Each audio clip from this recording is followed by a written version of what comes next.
When it comes to Baki, power isn't just about strength, it's about breaking limits, defying logic, and standing on the edge of insanity. But who truly stands at the top?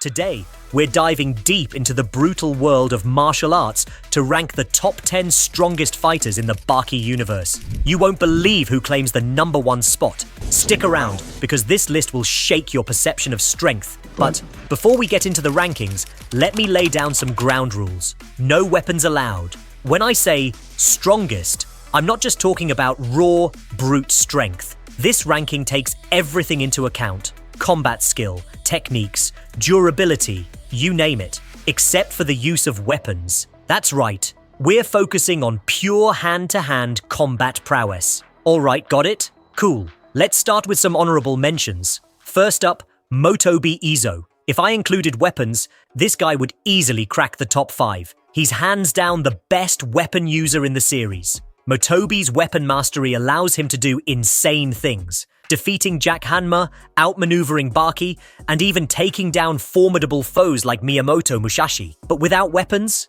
Yeah, he doesn't stand a chance. Remember how he got wrecked during the Maximum tournament by a sumo wrestler in round 1? That's why he's sitting this one out. Next, Yuichiro Hanma, father of Yujiro and grandfather to Baki and Jack. Now, this guy's a complete mystery. Based on what little we've seen, I'd put him in the top 3, maybe even #1. He's the kind of guy who casually destroys US soldiers and shrugs off an attack from a prime Doppo Orochi, but without enough actual fights shown, it's tough to rank him definitively. Personally, I'd peg him at #2, but he's off this list for now. Let me know what you think about Yuichiro's power level in the comments. Also, drop your top 10 list in the comments and let me know if I got this right or if I completely butchered it. Now, let's dive in. Ranking spots 1 through 7 was pretty straightforward for me, and I feel confident about my picks. But the 8th to 10th spots? Man, those were tough to decide. Especially the 10th spot. It took me ages to figure out who deserved it.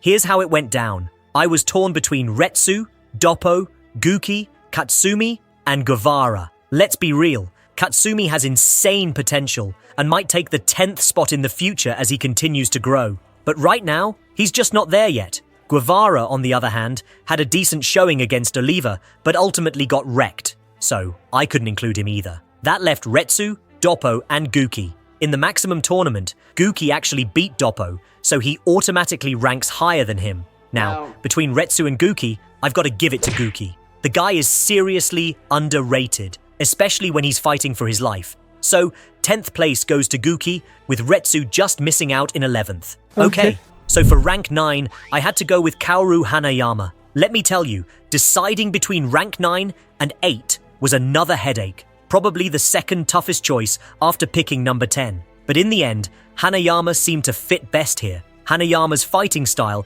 is a mix of street fighting and brute strength. To put it bluntly, he's been beaten down by a fair number of people throughout the series. One fight that always comes up is during the Maximum tournament arc when Katsumi Orochi beat him.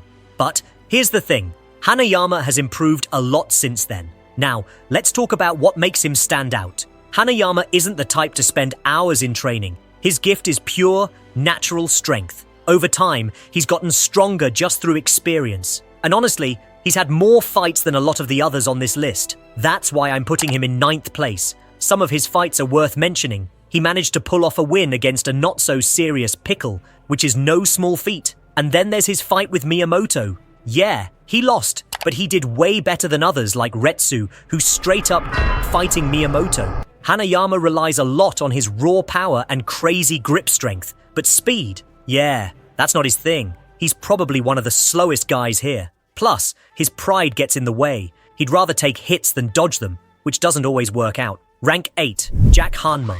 Moving on to rank 8, we've got Jack Hanma. Now, this was a tough call. I was debating whether Jack or Hanayama deserved this spot, but in the end, I went with Jack. If you think Hanayama should be higher, that's cool too.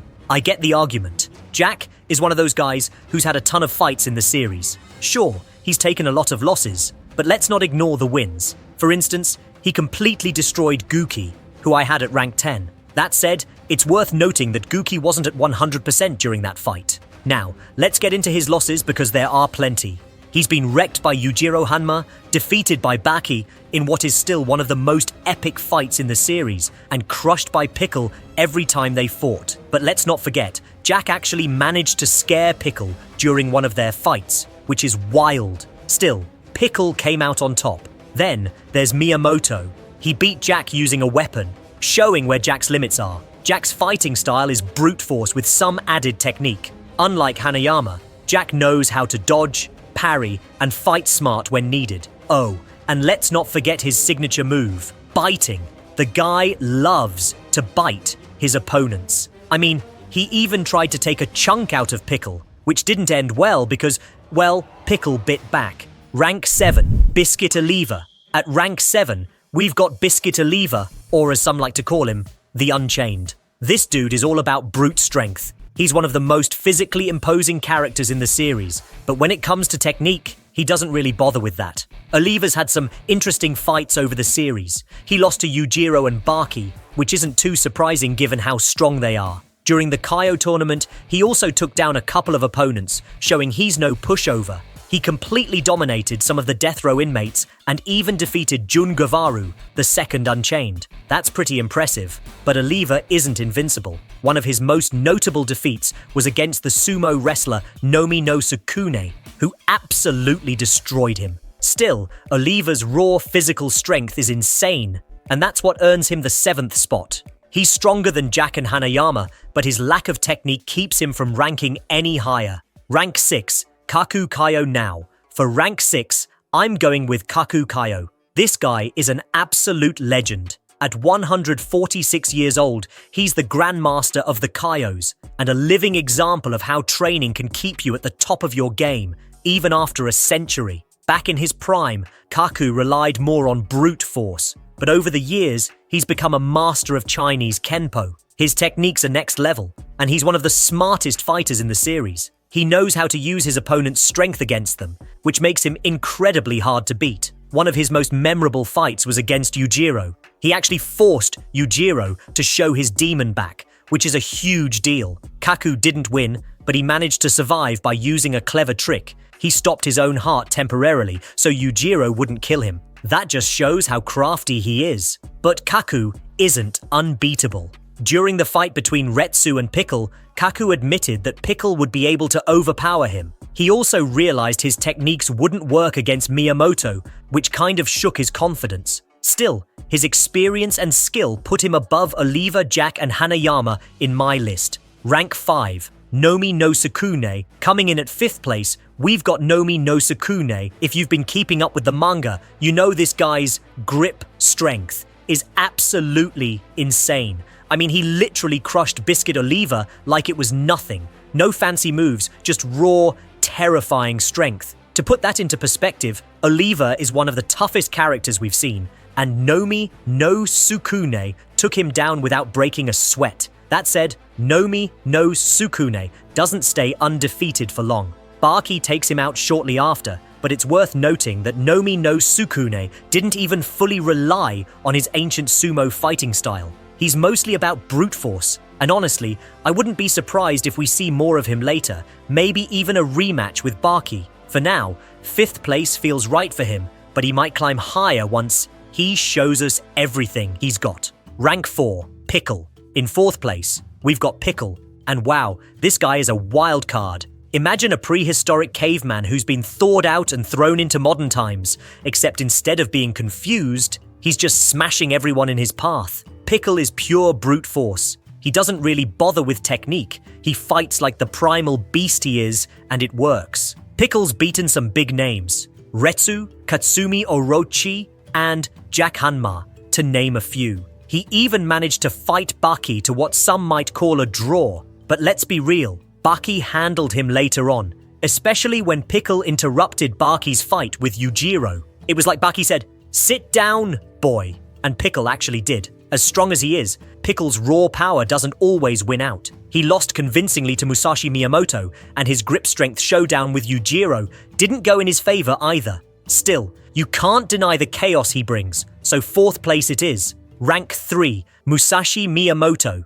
Okay, let's talk about 3rd place, Musashi Miyamoto. This guy is legendary, literally. a samurai brought back to life and better than ever. He's famous for his swordsmanship, but honestly, Musashi doesn't even need a weapon. His hands are so deadly, they're basically swords. Musashi's resume is packed. He killed Retsu, defeated Orochi, and even took on entire police forces like it was nothing. His fight with Yujiro was one for the books, ending in a draw, though Motobi did step in to take a hit meant for Yujiro. He also fought Baki a couple of times. Their last match didn't have a clear winner, but Musashi definitely left his mark. What makes Musashi stand out isn't just his strength, it's his skill. He's precise, calculating, and downright terrifying, even without a sword. While I think he could potentially take second place, third feels like the right spot for him for now. Rank 2, Baki Hanma. Our boy Baki takes second place, and honestly, how could he not? As the protagonist of the series, he's always evolving and pushing his limits. One of his biggest moments was during his fight with Yujiro. It wasn't their first match, but it was the one where Baki actually earned Yujiro's respect. And if you know Yujiro, you know he doesn't respect anyone lightly. Did Baki win that fight? Not exactly. Yujiro technically came out on top, but the fact that Baki pushed him that far says a lot. Outside of that, Baki has taken down some major players, including Pickle and Nomi no Sukune. His ability to unleash the demon back, a physical manifestation of his fighting spirit, puts him on another level entirely. That said, Baki still has room to grow. He's beaten a lot of people, but Yujiro is still the king. And that brings us to Rank 1, Yujiro Hanma. No surprises here, Yujiro Hanma is the strongest character in the Baki universe, hands down. They don't call him the Ogre for nothing. This guy is a walking nightmare, and he's never been truly defeated. Yujiro's beaten pretty much everyone. Hanayama, Jack, Katsumi, and even Baki, multiple times. He is also responsible for Doppo losing an eye, just to remind us how ruthless he is. There's an argument to be made that Baki or Yujiro's father might rival him, but we don't have solid proof of anyone surpassing him yet. What sets Yujiro apart isn't just his strength, it's his dominance. He doesn't just win fights, he destroys his opponents, mentally and physically. Whether it's his absurd grip strength, insane speed, or sheer intimidation, Yujiro is on a level of his own. And that's my top 10 strongest characters in Baki. Nami no Sukune, Pickle, Musashi, Baki, and Yujiro. They've all brought something unique to the series, but Yujiro reigns supreme. What do you think? Did I nail it? Or is my list way off? Let me know in the comments. And hey, if you enjoyed this, don't forget to like, subscribe, and share. Until next time, peace.